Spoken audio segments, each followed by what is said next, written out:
नमस्कार, आप देख रहे हैं मौसम तक चैनल। मैं हूं देवेंद्र त्रिपाठी और ये बुलेटिन है मध्य प्रदेश के सप्ताह भर के मौसम का। इस वीडियो में बात करेंगे हम अगले एक सप्ताह के दौरान 10 अप्रैल से लेकर 16 अप्रैल के बीच कैसा मौसम रहेगा। आपको बता दें कि मध्य प्रदेश के दक्षिणी भागों पर इस समय कुछ इलाकों में बादल बने हुए हैं और पिछले 24 घंटों में कुछ जगहों पर वर्षा रिकॉर्ड की गई है दक्षिणी क्षेत्रों में, और अभी भी बादल बने हुए हैं। अनुमान यह है कि 10, 11 और 12 ये 3 दिन ऐसे होंगे जब दक्षिणी और पश्चिमी क्षेत्रों में कुछ कुछ बादल पहुंचते रहेंगे। खासतौर पर सिवनी, बालाघाट, छिंदवाड़ा, नरसिंहपुर, होशंगाबाद, बैतूल, हरदा, खंडवा, बुरहानपुर, खरगोन, बड़वानी, इंदौर, धार, अलीराजपुर, झबुआ, रतलाम और उज्जैन, शाजापुर, भोपाल, सीहोर, रायसेन, विदिशा से लेकर राजगढ़, आगरमालवा, मंदसौर, नीमच, रतलाम के बीच में बादल आपको दिखाई देते रहेंगे। थोड़े बहुत बादल न्यू अशोकनगर, गुना और अशोकनगर, शिवपुरी, श्योपुर, ग्वालियर, मुरैना, भिंड, दतिया इन भागों में भी पहुंच सकते हैं, सागर पर भी पहुंच सकते हैं। लेकिन ये बादल आजकल और परसों जो बादल पहुंचेंगे उन बादलों से बारिश की उम्मीदें बहुत रेयर नजर आ रही हैं। हवाओं के डायरेक्शन की जहां तक बात है, दो दिशा की हवाएं चलेंगी।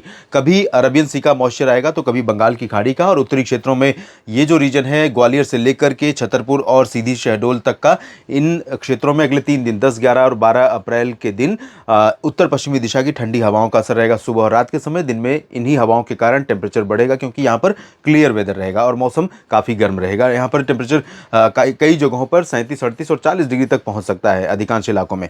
जबलपुर में भी गर्मी बढ़ सकती है, नरसिंहपुर और मांडला, डिंडोरी, बालाघाट में भी गर्मी बढ़ सकती है, और इन भागों में तो गर्मी बढ़नी ही है। लेकिन बादल यहाँ पर थोड़े थोड़े जो पहुंचेंगे उनके चलते थोड़ा सा कभी कभी बढ़ते हुए टेम्परेचर पर लगाम लग सकती है। उसके बाद क्या होगा, 13 अप्रैल से सिचुएशन बदलेगी। 13, 14 और 15 अप्रैल 3 दिन ऐसे होंगे जब मध्य प्रदेश के तमाम इलाकों पर बादलों का प्रभाव बढ़ेगा। लेकिन उस दौरान भी जो बादल आएंगे वो पश्चिम की दिशा से ही आएंगे, गुजरात की तरफ से और राजस्थान, मध्य और महाराष्ट्र की तरफ से आएंगे। यानी इधर से पहुंचेंगे बादल कुछ गुजरात और कुछ राजस्थान की तरफ से। तो ये वाला जो हिस्सा है झबुआ से लेकर अलीराजपुर, बड़वानी, खरगोन, खंडवा, बुरहानपुर, बैतूल और छिंदवाड़ा, इन सभी भागों के साथ साथ मंदसौर, नीमच, राजगढ़, आगरमालवा, विदिशा, इन सभी भागों पर बादल पहुंचेंगे। धीरे धीरे अशोकनगर और सागर, दमोह, सिवनी तक बादल पहुंचेंगे। तो इन बादलों से थोड़ी बहुत उम्मीदें वर्षा की उस दौरान रहेंगी 13, 14 और 15 अप्रैल को। उसके बाद 16 अप्रैल को फिर से मौसम पूरे राज्य में साफ हो जाएगा। लेकिन इस दौरान क्या पूर्वी क्षेत्रों में बारिश होगी, क्योंकि बादल यहां से बनेंगे और क्या यहां तक पहुंचेंगे? 3 दिन होने की संभावना है। तो जाहिर सी बात है कि आपके मन में प्रश्न हो सकते हैं कि निवाड़ी, टीकमगढ़, दमोह, छतरपुर, पन्ना, सतना, रीवा, सीधी, सिंगरौली, शहडोल, उमरिया, कटनी, इन सभी क्षेत्रों में क्या बारिश नहीं होगी? तो मैं आपको बताता हूं कि देखिए, डेफिनेटली अगर लगातार 3 दिन यहां से बादलों के बनने और बादलों के आगे बढ़ने की संभावना रहती है तो जाहिर सी बात है कि यहां तक भी बादल पहुंच सकते हैं और बारिश हो सकती है।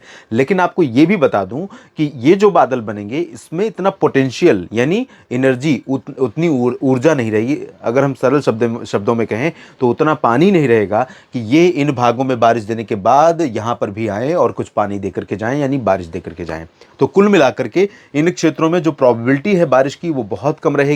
लेकिन यहां पर टेम्परेचर बढ़ेगा। टेम्परेचर जब बढ़ेगा और 40 डिग्री के करीब पहुंचेगा या 1 डिग्री ऊपर पहुंचेगा और एटमॉस्फेयर में नमी कहीं से डिटेक्ट हुई तो लोकल लेवल पर डेवलपमेंट हो सकता है क्लाउड का, जो गरज वाले बादल होते हैं। और वो बादल आइसोलेटेड प्लेसेस पर दतिया से लेकर ग्वालियर और श्योपुर, मुरैना, भिंड से लेकर निवाड़ी, छतरपुर, पन्ना, सतना, खजुराहो और रीवा, सिंगरौली, सीधी, शहडोल, उमरिया, मांडला, बालाघाट, कटनी, इन भागों में कुछ स्थानों पर बूंदाबांदी कहीं कहीं पर हो सकती है। लेकिन आप ये उम्मीद करें कि यहाँ देवास में जो बादल पहुंचे हैं वही बादल यहाँ पर बारिश देंगे और आगे बढ़ेंगे और यहाँ पर भी बारिश देंगे, तो ऐसा नहीं होगा। ये बादल कुछ ही जगहों पर बारिश देंगे और उसके बाद पूर्वी क्षेत्रों में बारिश ये नहीं दे पाएंगे। लेकिन ये सप्ताह भी मैं इतना कह सकता हूँ कि प्री मानसून वर्षा के लिए कुछ जगहों पर अनुकूल रहेगा। और उम्मीद यह है कि अब ज़्यादातर जगहों पर फसलों की कटाई और मड़ाई का काम पूरा हो चुका है, तो ऐसे में ज़्यादा नुकसान नहीं होगा।